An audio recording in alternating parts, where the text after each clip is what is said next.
Interesting खबर आई है, पुष्टि नहीं हुई है अभी तक, अटकलें लगाई जा रही हैं कि हमारे जो मिसाइल ने सरगोदा में हिट किया था, इतना बड़ा फ्लैश हुआ था, हम भी सोच रहे थे ये हुआ क्या है। कुछ ऑर्डिनेंस गई है लेकिन इतनी बड़ी जबरदस्त ऑर्डिनेंस लगती है।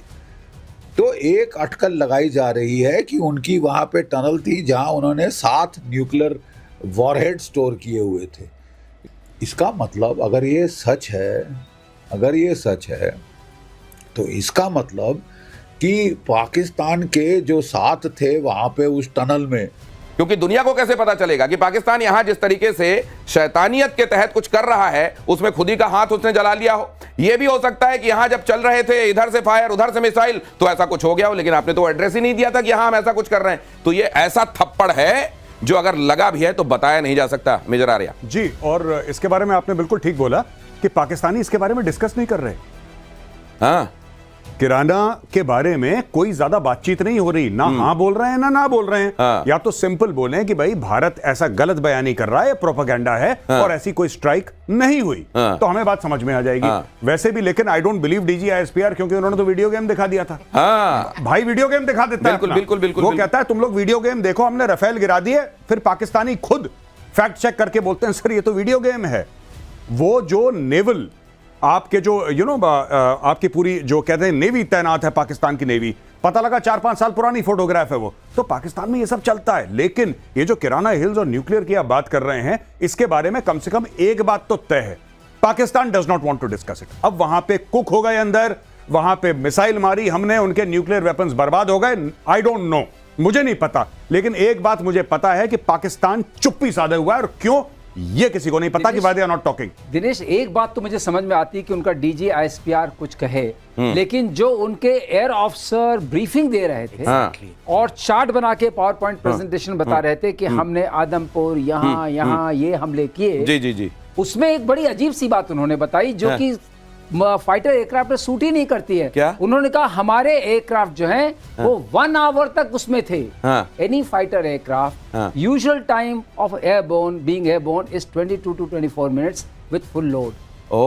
तो ये 1 घंटा कैसे चल लेते? इसका मतलब एयर टू एयर रिफ्यूलिंग भी हुई है। सर, इनके जो एयर चीफ हैं उनको थोड़ा मेरे को लगता है कि कुछ बोलने की, कुछ भाषा की भी समस्या, अंग्रेजी में बोलना चाहते हैं और वो ठीक से बता भी नहीं पाते। ये फायर वो फायर है जो कभी सीज नहीं हो सकती, जिसको कभी बुझाया नहीं जा सकता। आतंकवाद के खिलाफ ये लड़ाई लगातार जारी रहेगी। ऑपरेशन सिंदूर स्थगित हुआ है, बंद नहीं हुआ है। प्रधानमंत्री नरेंद्र मोदी जब भारत के सामने आए और जब उस एयरबेस गए जहां पर तबाही का दावा पाकिस्तान कर रहा था, तो दुनिया को वो पर्सपेक्टिव मिल गया जिसको आप कह सकते हैं कि नई परिभाषा आतंकवाद के खिलाफ लड़ाई की प्रधानमंत्री नरेंद्र मोदी ने गढ़ दी और यह बता दिया कि हिंदुस्तान के हौसलों के आगे और दम के आगे पाकिस्तान दूर दूर तक नजर नहीं आता। पहले जरा आज की खबर देख लीजिए और उसके बाद मेजर गौरव आर्य से आज चर्चा करेंगे। आदमपुर से पाकिस्तान को प्रधानमंत्री नरेंद्र मोदी का मैसेज, आतंक के खिलाफ लक्ष्मण रेखा स्पष्ट, टेरर हुआ तो भारत पक्का जवाब देगा। ऑपरेशन सिंदूर भारत का न्यू नॉर्मल, कहा प्रधानमंत्री ने। आतंक के विरुद्ध भारत की लक्ष्मण रेखा अब एकदम स्पष्ट है। अब फिर कोई टेरर अटैक हुआ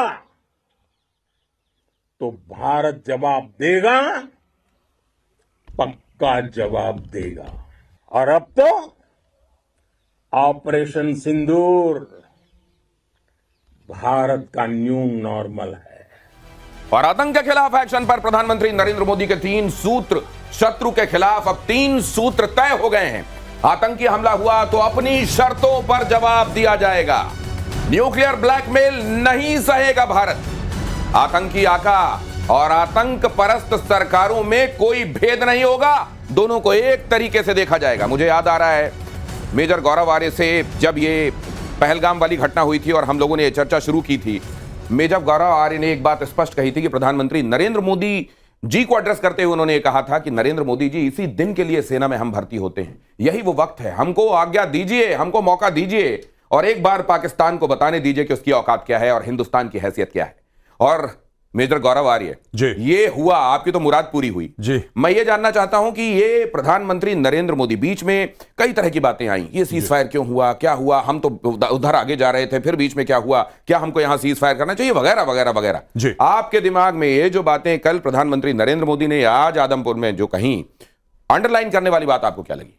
देखिए, मुझे ऐसा लगता है कि जो उन्होंने बोला ना कि न्यू नॉर्मल हो गया है, और उन्होंने ये बताया कि साहब देखिए, अगर आप हमला करेंगे फिर किस प्रकार से रिटेलिएट करना है, कब करना है, ये उन्होंने क्लियर कर दिया। और ये जो एयरबेस है आदमपुर का, इधर जाने का सबसे बड़ा जो महत्वपूर्ण मैं समझता हूं कि पाकिस्तान ने प्रोपेगेंडा करा था कि ये बेस हमने पूरा बर्बाद कर दिया और S-400 हमने बर्बाद कर दिया, और प्रधानमंत्री जी की बहुत खूबसूरत एक शानदार फोटोग्राफ आई, पीछे S-400 खड़ा हुआ था और वहां पे सारे फाइटर जेट्स थे और वहां पे वो संबोधन कर रहे थे। तो मुझे ऐसा लगता है कि बहुत बढ़िया इनकी तगड़ी विजिट रही है। जहां तक आपका सवाल है कि साहब आपने उस दिन बोला था और आपकी मुराद पूरी हो गई, डेफिनेटली पाकिस्तान को जितने भी फाइटर जेट्स के हमारे हार्ड पॉइंट्स थे, जितने भी जेट्स थे और जितने भी हार्ड पॉइंट्स थे, मुझे लगता है इन्होंने जो करना था एक्सपेरिमेंट सारा का सारा पाकिस्तान पे कराया, सारा का सारा, कुछ कसर नहीं छोड़ी कि ये वाला नहीं चला तो ये वाला नहीं चला, उन्होंने बोला सब चलाओ एक बार।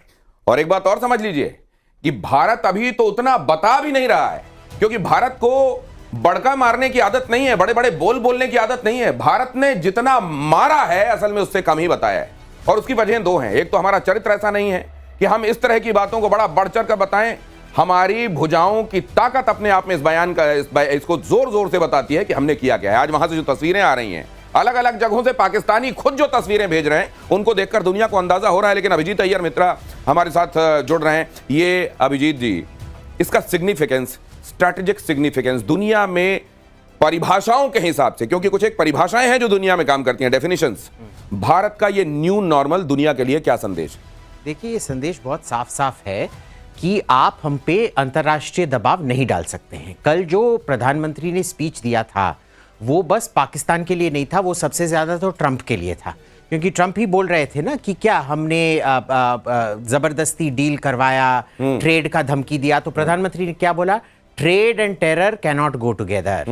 दूसरा उन्होंने क्या बोला कि आप ये न्यूक्लियर ब्लैकमेल अपने ही पॉकेट में रखो, हमारे को कोई दिखाने की जरूरत नहीं है। इस बार ठीक है, तुम्हारे को थोड़ा भीख देने के लिए कर दिया, अगली बार हम कुछ नहीं करने वाले हैं। तो जब साफ साफ पब्लिक में बोल दिया गया है ये सब, आप देख लो अगली बार तो ये धमकी चलने वाली नहीं है। तो ये बहुत एक, और आपने जो बात कही सर, उसी में जोड़ रहा हूं, एक और बात कही गई कि बात होगी, विश्व बिरादरी को यह बता देना चाहता हूं, विश्व बिरादरी के ब्रैकेट में असल में लिखा हुआ था अमेरिका। विश्व बिरादरी को यह बता देना चाहता हूं, कश्मीर में मध्यस्थता की बात कर रहे थे ना, कि बात तो होगी, लेकिन पाक ऑक्यूपाइड कश्मीर पर होगी सिर्फ। आगे खबर देख लीजिए, उसके बाद आपके पास आता हूं। न्यूक्लियर ब्लैकमेल पर प्रधानमंत्री नरेंद्र मोदी का बड़ा बयान, एटमी ब्लैकमेल की धमकी हवा हो गई है, धमकी आकाश से पाताल तक, एक ही आवाज, भारत माता की जय। प्रधानमंत्री नरेंद्र मोदी ने कहा कि आज गगन भेदी आवाजें हैं, भारत माता की जय। और ये ब्लैकमेल जो है, इसकी हवा निकल गई। ये इसके मायने क्या है? मतलब कोई ऐसा ये जो बार बार कहा जाना, देखिए न्यूक्लियर नहीं है ऐसा नहीं है, उसके पास न्यूक्लियर हैं, लेकिन ये धमकी, तो क्या फिर वो जो डेटरेंट दुनिया करती रही, ये डेटरेंट गया भाड़ में। एक हद के बाद हमारे आत्म स्वाभिमान से बड़ा कुछ नहीं।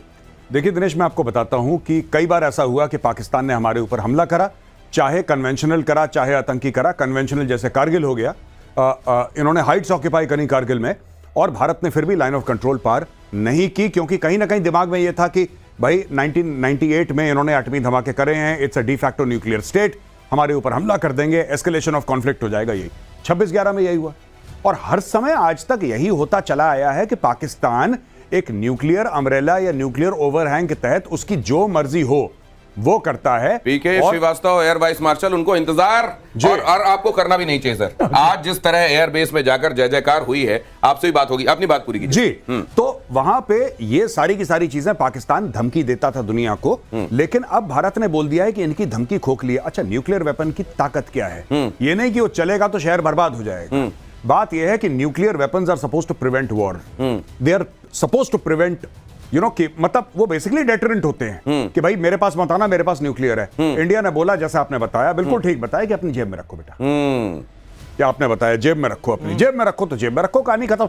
यानी कि प्रधानमंत्री मोदी कह रहे हैं कि हमें 2 रुपए का फर्क नहीं पड़ता है कि तुम्हारे पास न्यूक्लियर वेपन्स हैं कि नहीं हैं, अगर तुमने कुछ करा तो हम फिर जवाब ब्रह्मोस देगा। हम जवाब नहीं देंगे, जवाब ब्रह्मोस देगा। कई बार आप जब 2 रुपए कहते हैं हाँ। तो मुझको तो लगता है पाकिस्तानियों के हिसाब से आप इतनी बड़ी रकम बोल देते हैं कि वो 2 रुपए के लिए लालच में आ सकते हैं। बहरहाल ये खबर देखिए जरा, प्रधानमंत्री नरेंद्र मोदी जब पहुंचे तो एयरबेस पर रखे थे S-400, वो S-400 जिनको नेस्तो नाबूद करने का दावा पाकिस्तान कर रहा था। आदमपुर एयरबेस पर MiG-21 भी रखा था। देखिए यह खबर, जयकारे लगाकर वायुवीरों ने पीएम का स्वागत किया।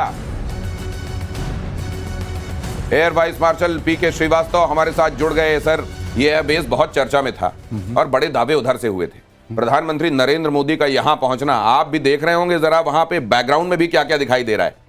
बैकग्राउंड में वही दिखाई दे रहा है जिसको उन्होंने कहा था हमने क्षतिग्रस्त कर दिया है, नष्ट कर दिया है। MiG-29 अपग्रेडेड वर्जन वहां खड़ा था, S-400 खड़ा था, और सारे वायु वीरों का आपने देखा जो हर्षोल्लास था, जो जोश था, उसमें किसी के चेहरे पर कोई शिकन थी? अगर आपका एयरफील्ड बर्बाद हो चुका है, उसको डैमेज हो चुका है, हैंगर्स डैमेज हो चुके हैं, तो क्या आपको ऐसा माहौल दिखेगा? तो ये उसका एक आपका टाइटल है शो का, प्रतिशोध। ये उसका प्रतिशोध था कि ये देखो हम वहीं खड़े हैं जहां तुम कह रहे थे बर्बाद किया। अब आता हूं इनकी बातों पर। ये जो बातें करते हैं झूठ का जो वो फैलाया हुआ है, तो जिसे कहते हैं ना कि बड़ा हमारे पास पौवे पौवे नहीं है, हम यहां मार देंगे वहां मार देंगे। कहां मार देंगे आप? जिससे पहले आप मारेंगे हम पहुंच जाएंगे मारने के लिए। आप चिंता नहीं करिए, हमारे पास सटीक निशाना भी है और जहां आप हैं वो पता भी है। बाकी तो सब लोग जानते हैं और बहुत मीडिया में ये भी चर्चा हो चुकी है और बहुत सारे एनालिस्ट कह चुके हैं कि ये भारत की जीत है और पक्की वाली जीत है। ये पक्की वाली जीत वो भी है जहां आप वो तस्वीरें देख रहे हैं ना, जहां वहां पता नहीं चल रहा है कि यहाँ रेडिएशन हुआ है कि नहीं हुआ है, कोई इजिप्ट से विमान आया कि नहीं आया है, यहाँ क्या हो गया है। ये जरा ये जो चल रहा है ना, ये भी ऐसा घाव है ना जो दिखाते बन रहा है, ना बताते बन रहा है, ना सहलाते बन रहा है। जरा देखिए, जहां पहुंचे प्रधानमंत्री नरेंद्र मोदी, वो आदमपुर एयरबेस बहुत अहम है पाकिस्तान के लिए। काल रहा है ये आदमपुर एयरबेस, 1971 में यहीं से पाकिस्तान को सबक सिखाया गया था। ये आदमपुर एयरबेस, सर आप जरा ये बताइए हमारे लिए कितना महत्व का है ये?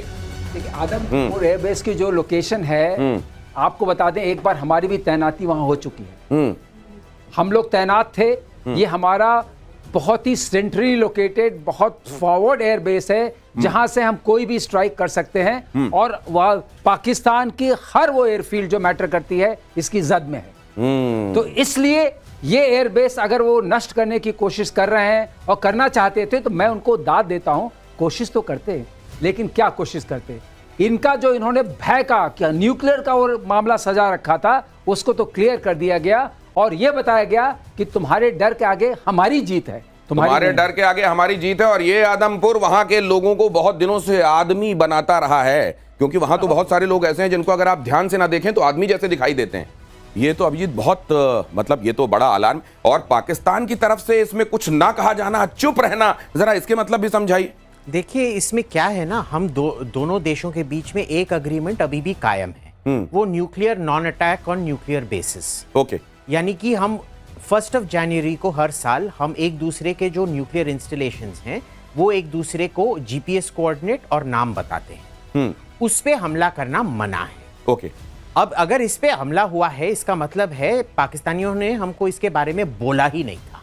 ओ ठीक है ना? अच्छा, तो इसका मतलब ये है, अब देखिए हमने डायरेक्ट बेस पे अटैक नहीं किया है। अगर आप सैटेलाइट इमेजरी देखेंगे बेस है, ये मिसाइल कहां गया है कि देख हमको पता है इधर क्या है ना? इसे कहते हैं सिग्नलिंग स्ट्राइक, कि भाई जब वो थोड़े वो ये जो गुंडे होते हैं आके थोड़ा धमकी देते हैं ना, और चुपचाप से पिस्तौल निकाल के आप दिखाते हो और वो चुपचाप भाग जाते हैं, ये उसकी तरह होता है। ओ, तो ये वो जगह है जहां के बारे में तो बताया भी नहीं गया कि यहां असल में एटॉमिक एक्टिविटी कोई चल रही है। अब दुनिया के सामने ये भी आ गया कि ओ इन जगहों पर भी कुछ किया जा रहा है। और मुझे लगता है कि आई ओपनर है उन देशों के लिए जो सोचते हैं कि नहीं, पाकिस्तान उनकी स्ट्रैटेजी में बड़ा फिट बैठता है, इसलिए उसको पालते रहना चाहिए। जरा देखिए, सोशल मीडिया पर चर्चा में पाकिस्तान की किराना हिल्स हैं। किराना हमारे यहाँ दुकानें होती हैं जहां जीवन के उपयोगी सामान दिए जाते हैं, यहाँ जीवन हरण के सामान बनाए जा रहे थे इस किराना हिल में। किराना हिल को पाकिस्तान का एरिया 55 कहा जाता है, पाकिस्तान की सबसे बड़ी परमाणु स्टोरेज साइट इसको कहा जाता है। सरगोधा एयरबेस से इसकी दूरी 7 से 8 किलोमीटर से ज्यादा नहीं है। सरगोधा एयरबेस में F-16 लड़ाकू विमान का बेस है और सरगोधा को हिंदुस्तान की सेना ने कह के यहां पर स्ट्राइक की है, कह के। तो वहां पर ये साथ में हो जाना, अब ये भी संभव है कि आप खुद ही यहां कोई एक्टिविटी कर रहे हो, कोई एक्सीडेंट हो गया हो? Nobody knows.